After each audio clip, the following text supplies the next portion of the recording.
আমি শুট করছিলাম chronologically and so when I was shooting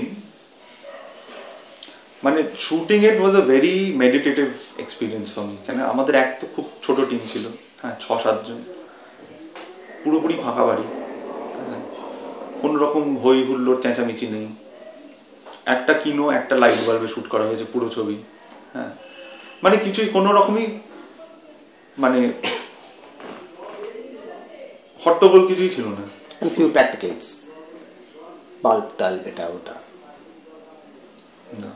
there was মানে রান্নাঘরে যেরকম একটা বাল্ব ওদের লাইট ছিল things like that but so ওই বাড়িতে যখন আমি যাই তো আমি যখন শুট করি ফিল্মটা প্রথমে আমি শুট যখন শুরু করলাম I was in complete control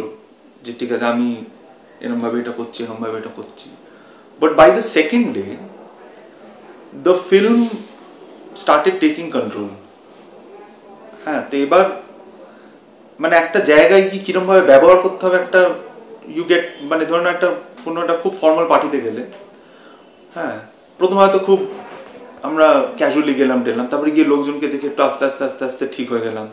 করে by the end of it we are in that zone তো ব্যাপারটা সেরকমই হয়েছিল so when we started shooting the film তখন অদ্ভুতভাবে আমরা মানে খুব ইনভলভ হয়ে পড়ি মানে হ্যাঁ আর ঘরগুলো এমন হ্যাঁ মানে it was very very meditative হ্যাঁ আর বাই দ্য তো এবার যে শটটা আমি হয়তো নিতে চাইছি মানে একটা হয়তো শট ছিল সেই শটটা হয়তো একটু রিডিজাইন করে I am taking a longer shot I am giving it more stay হ্যাঁ ওই বাড়িটার মুডটা যেন একটা মানে it told us what speed to go at so সেইভাবে একটা স্পিড ডেভেলপ হলো ছবিটার তো তারপর আওয়াজগুলো তো আগে থেকেও প্রচুর ছিল প্লাস ওখানে যে আওয়াজগুলো পাচ্ছি কন্টিনিউসলি আমরা রেকর্ড করা হচ্ছিল ওগুলো তো এরকম করতে ছবিটা এগোচ্ছে পরে এবার ডায়লগ সিকোয়েন্স ছিল একটা ঠিক আছে তো ডায়লগ সিকোয়েন্সে যখন এসছি ততক্ষণ ফিল্ম অনেকটা শুট হয়ে গেছে অনেক আমরা এডিটও করেছি আমি তখন আর ওইটা বসছে না ভেতরে হ্যাঁ তো এমন মানে it was like raising a baby মানে বড় হচ্ছে এবার যেই মানে উচ্ছে খাওয়ার সময় এলো বললাম খাও না কেউ টেবিল ছেড়ে উঠে চলে গেল তখন আর কি করা যাবে so it was almost like the film it didn't want that dialogue sequence anymore and তখন আমরা we were not in a position to interfere with the film also কেন কি ওটা এতই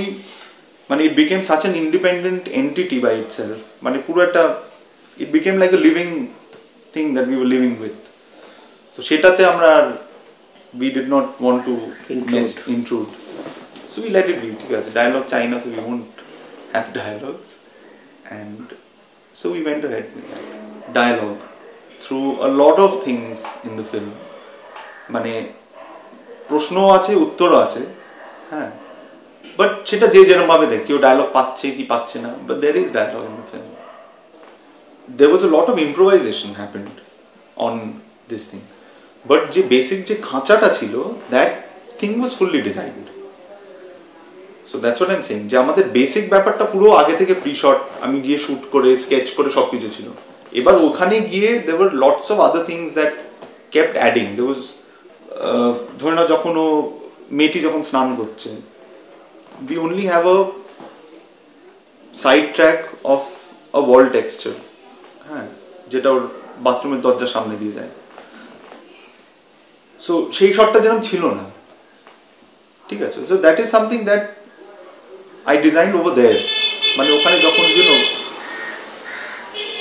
বিকজ আই কুড অলওয়েজ যেন বাচ্চাবেলা I could always hear women bathing হ্যাঁ মহিলারা স্নান করতো যখন ভেতরে সে যেই হোক দিদা হোক মা হোক আর শুধু চুরির আওয়াজগুলো পেতাম আর জলের আওয়াজগুলো পেতাম হ্যাঁ so that use to be very fascinating for me কেন কাউকে দেখতে তো পাচ্ছি না হ্যাঁ বা কোনো হয়তো মানে so even in childhood you want to see women but you can't but you only hear those sounds so আমার ছবিতেও মানে you only hear that sound of her taking a bath inside শুধু চুরি আর জলের আওয়াজটা পাওয়া যায়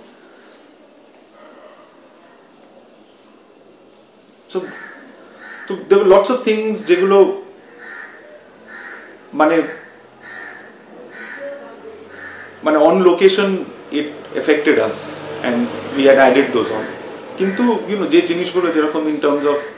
the sunset was redesigned, the footprint was not the footprint, ওই যে গলি দিয়ে যাচ্ছে ওই শটগুলো সব redesigned ছিল। তারপর so there were lots of things that were redesigned.